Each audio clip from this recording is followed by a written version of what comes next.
Hey, this is Knife Standards. Today I'm going to be reviewing the QuietCarry Drift.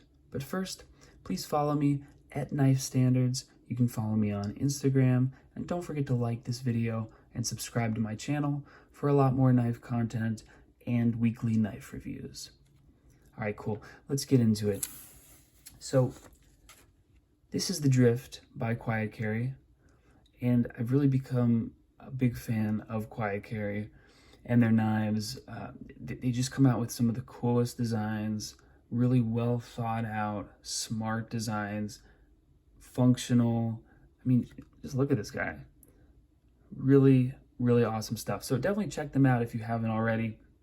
I did a review of the Eddie, and I did a review of the IQ, both by QuietCarry. So go check those reviews out and let me know what you think of those two knives, and if there's any other QuietCarry knives you want me to review. I do want to review the Waypoint, so I think that'll be up next after the Drift. But let's go ahead and talk about the Drift. So this is actually the newer version of the Drift. The older version had a thumb hole instead of a thumb stud, so it was kind of like the Eddie, had the thumb hole, and they changed it to the thumb stud. I think that they received a little bit of criticism from consumers, from knife reviewers that wanted to see the thumb stud. They weren't really into the thumb hole opening. So QuietCarry listened, they added the thumb stud, and I think this is a huge improvement. I'm a big fan of the thumb stud. I like it more than the thumb hole, and I think for this knife, for this design, the thumb stud fits. I think it should be a thumb stud. So that's really cool. And it's really cool that they listened, and they're listening to the people that are using their knives, listening to the consumers, listening to the reviewers. So I think that's a huge, huge plus. So if we go ahead and look at the knife, we have full titanium handles, full titanium construction. And the really cool thing about this guy is it's rust proof, 100% rust proof. The steel is Vanick Super Clean. So the blade steel isn't rusting. The titanium is not rusting. And they actually have a, let's get this guy open. They actually have a lock bar insert. And the lock bar insert is LC200N. So that's not rusting either. So this guy is totally rust proof, which is awesome. I don't know, aside from a couple Spyderco knives, I don't know of another knife that is rust proof like this that is titanium. So definitely let me know in the comments if you guys know of a knife that is full titanium construction and rust proof. Because I know the Spydercos are, you know, I think it's that FRN on the handles. But let me know. So just a couple cool things about this knife. We have the pivot screw cover, I guess, is flush, super smooth on the show side. Same thing with the body screws. I just think that's really attractive. I hate seeing the the Torx screw bit on the show side. Now on the clip side, I don't mind it, and even these are flush, really smooth, which I'm a fan of. You can see we have the wire pocket clip, which I actually was not into at first, and QuietCarry has successfully converted me. Now I'm really into the wire pocket clips. I think they are awesome and minimalist, which is my style. And it's a good example of something that, you know, just from the looks, you think, if you've never used the wire pocket clip, you think, I don't know if it's for me. And then you use it and you carry it for a week or two and you're like, okay, yeah, no, this is pretty cool. So as far as the knife goes and the feel of it, you can see that the back has this almost stonewash finish, and the front, the show side, has this really awesome texture, really nice knurling. And with all of their knives, QuietCarry has different versions, and different finishes. So definitely check out, you know, if you see a knife you like, check out the different versions, different varieties. This, I'm pretty sure this comes in an all stonewash finish. I opted for the knurling because if I'm going to be using this near the water or in the water, I wanted to have some grip, and the knurling really provides just enough texture. So I think that's a huge plus. Now it is a frame lock, and let's go ahead and check out the action. Yeah. Super smooth, snappy action. It's running on phosphor bronze washers, and it is a frame lock. So let's go and check that out. Yep. Let's see the action again. Nice. Yeah, it's just really, really smooth, and the action is actually smoothed out even more the more I've used this and the more I've carried it. It was a little tight at first, and it's just gotten better and better the more I've used it. You can see the blade, really nice grind on it. Yep. Yeah, you can see the light.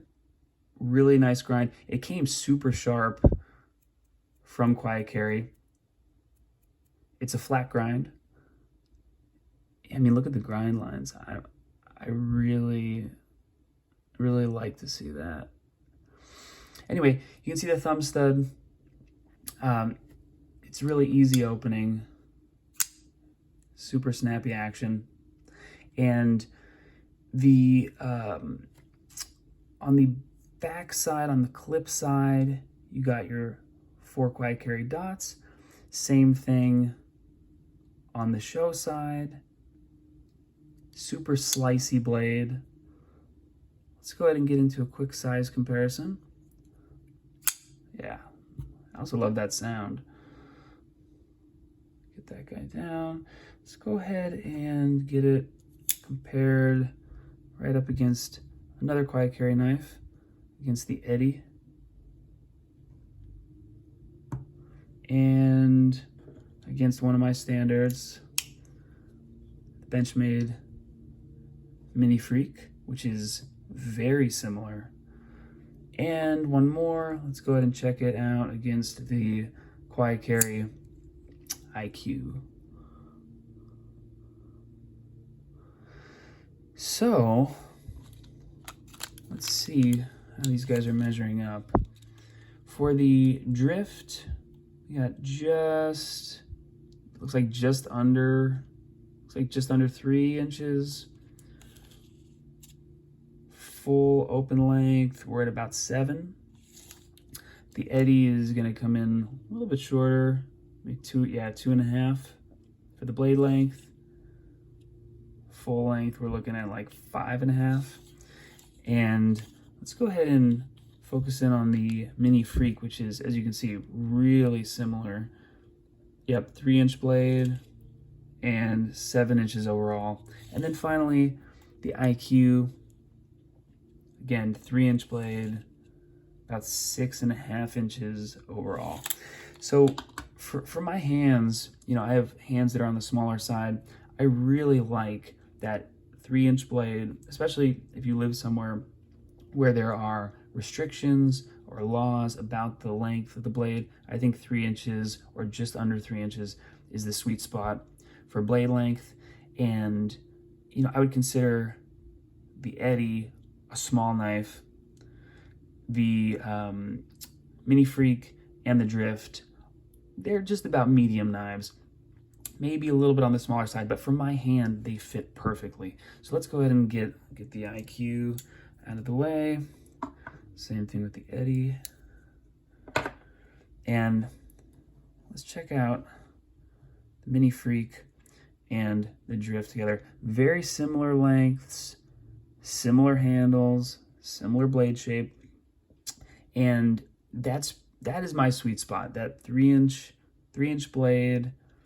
My hands are on the smaller side. I really appreciate this size of a knife, this kind of small to, well, I guess I would consider it medium, but that medium to small knife size is my sweet spot. So let's go ahead and get the Mini Freak out of the way.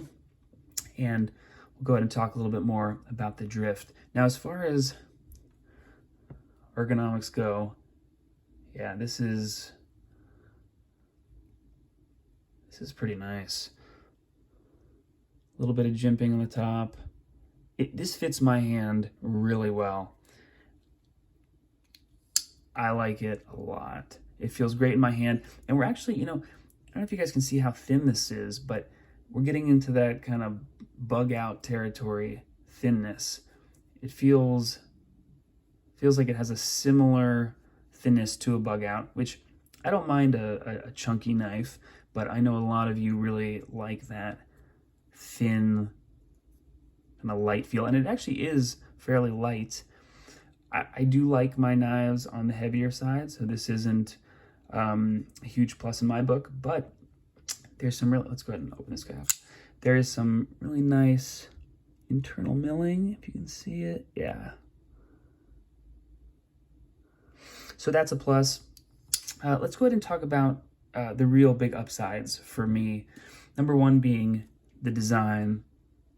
Really sleek, minimalist. It looks great. Another huge plus, another huge upside is it's rust proof. We got the Vanex Super Clean. We have the LC200N lock bar insert. It's not rusting. You can take this into water. You can leave it in your shower like Nick Shabazz. It's not going to rust. So huge plus. Another plus for me, another upside is the flush covering for the pivot screw and for the body screws. Just looks really nice, smooth. I like that. The knurling, yes, awesome. Provides just enough texture, just enough grip. Another upside, the wire pocket clip. And of course, did I already mention the thumb stud? I mean, I think that is a huge upside for me. And that is really what sold me on this knife. As far as the downsides go, there aren't that many of them, but let's go ahead and talk about them anyway. Number one is for this frame lock, it's just a little bit slick. I would love to see, it's just a little bit hard to kind of dig my thumb in there. I would love to see a little bit of texture so I can really get that grip when I want to close the knife. Another downside is the price. This thing is kind of expensive. This is right around 300, a little bit above 300. And I'm not saying it's not justified. This is a top quality knife. You get the Vanex Super Clean, which, as far as I know, no other production knife company is putting Vanex in their knives. I know Shirogorov did, or they used to. Let me know if they still do. But I don't think any other production knives are using Vanex. I know some custom makers do, but the price is justified. Don't get me wrong. This is, really high quality, great design, titanium, Vanex Super Clean, rust proof, 100%. But you are getting into that small Sebenza territory, that 300 plus price range. They do have G10 versions that go for less, so definitely check those out too. But for the titanium, you're looking at 300 plus. So that's is it a downside? Yes, but is it justified? I think so. This is a really, really damn cool knife. As far as any other downsides, I think that's it. They've just done a great job improving this knife with the new version. And I'm really looking forward to seeing what's next from QuietCarry. And I want to thank everyone listening and everyone watching for supporting my channel and supporting my Instagram and subscribing. Really means a lot to me. And I'm looking forward to getting another knife review out to everyone very soon. So thank you again, and definitely check out QuietCarry. They make some of the coolest knives. This has been Knife Standards. I'll catch you guys soon.